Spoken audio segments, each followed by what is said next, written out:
Hello friends, welcome to Athirath vlogs. நம்ம இன்றைக்கி முக்கியமான ஒரு விஷயத்தை பற்றி பார்க்க போகிறோம். இது பார்க்குறப்பே உங்களுக்கு தெரியும், இது அரைஞான் கயிறு. ஹெர்னியா அப்படின்னு சொல்லிட்டு குடல் இருக்க நோய் அப்படின்னு கேள்விப்பட்டிருப்பீங்க. அதுக்கு நான் உங்களுக்கு 2 டிப்ஸ் சொல்லுவேன். ஃபஸ்ட்டு டிப் பார்த்தீங்க அப்படின்னா, இந்த அரைஞான் கயிறு நீங்கள் பெண்களும் சரி ஆண்களும் சரி கட்டாயமாக இது நீங்கள் போட்டுக்கோங்க.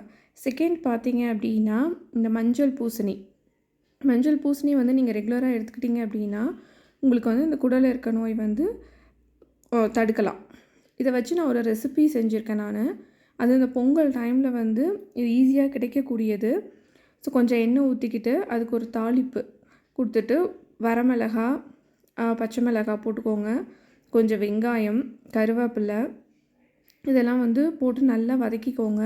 ஸோ இந்த மஞ்சள் பூசணி நல்லா நாட்டுக்காயாக எடுத்துக்கிட்டு நல்லா க்யூபாக கட் பண்ணி வச்சுக்கோங்க. அதுக்கப்புறம் இந்த டைமில் உங்களுக்கு மொச்சக்கொட்டையும் கிடைக்கும். ஸோ மொச்சக்கொட்டையும் நீங்கள் போட்டு செஞ்சிங்கன்னா உங்களுக்கு ப்ரோட்டீனும் கிடைக்கும். அதனால் அந்த மொச்சக்கொட்டையை நல்ல ஒரு கை ஃபுல்லாக சேர்த்துக்கோங்க. மொச்சக்கொட்டையை சேர்த்துட்டு நல்லா வதக்கிட்டு அதுக்கப்புறம் பார்த்திங்கன்னா இந்த நாட்டு பூசணி, மஞ்சள் பூசணி சேர்த்துக்கலாம். இதுக்கப்புறம் இதுக்கு தேவையான அளவுக்கு உப்பு. இப்போ காரத்துக்கு பார்த்திங்கன்னா வரமிளகா, பச்சை மிளகா 2மே சேர்த்துருக்கோம். அதுக்கப்புறம் கொஞ்சமாக மஞ்சள் தூள் சேர்த்துக்கோங்க. இல்லை எங்களுக்கு காரம் அவ்வளோ வேணாம் அப்படின்னா நீங்கள் கம்மியாக கூட சேர்த்துக்கலாம். எனக்கு கொஞ்சம் காரமாக இருந்தால் பிடிக்கும். ஏன்னா மஞ்சள் பூசணி ஆல்ரெடி ஸ்வீட். இப்போ இதில் நீங்கள் நல்லா வதக்கிட்டு கொஞ்சம் லைட்டாக தண்ணி தெளிச்சுட்டு மூடி வச்சிட்டிங்க அப்படின்னா சீக்கிரமாக வெந்துடும். ஸோ இதை இந்த சீசனில் நீங்கள் செய்யுங்க.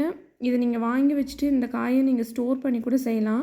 இப்போ இந்த சீசன் இல்லாமல் மற்ற சீசன்லேயும் இது கண்டிப்பாக உங்களுக்கு கிடைக்கிது. ஸோ இந்த 2 டிப்பு தாங்க குடலில் இருக்க நோய்க்கு மெயினாக இந்த 2 டிப்பு தான். பாருங்கள், சூப்பராக ரெடி ஆயிடுச்சு. ஸோ உங்களுக்கு இந்த வீடியோ பிடிச்சிருந்துச்சி அப்படின்னா லைக் பண்ணுங்கள், ஷேர் பண்ணுங்கள், கமெண்ட் பண்ணுங்கள், சப்ஸ்கிரைப் பண்ணுங்கள். தேங்க்யூ.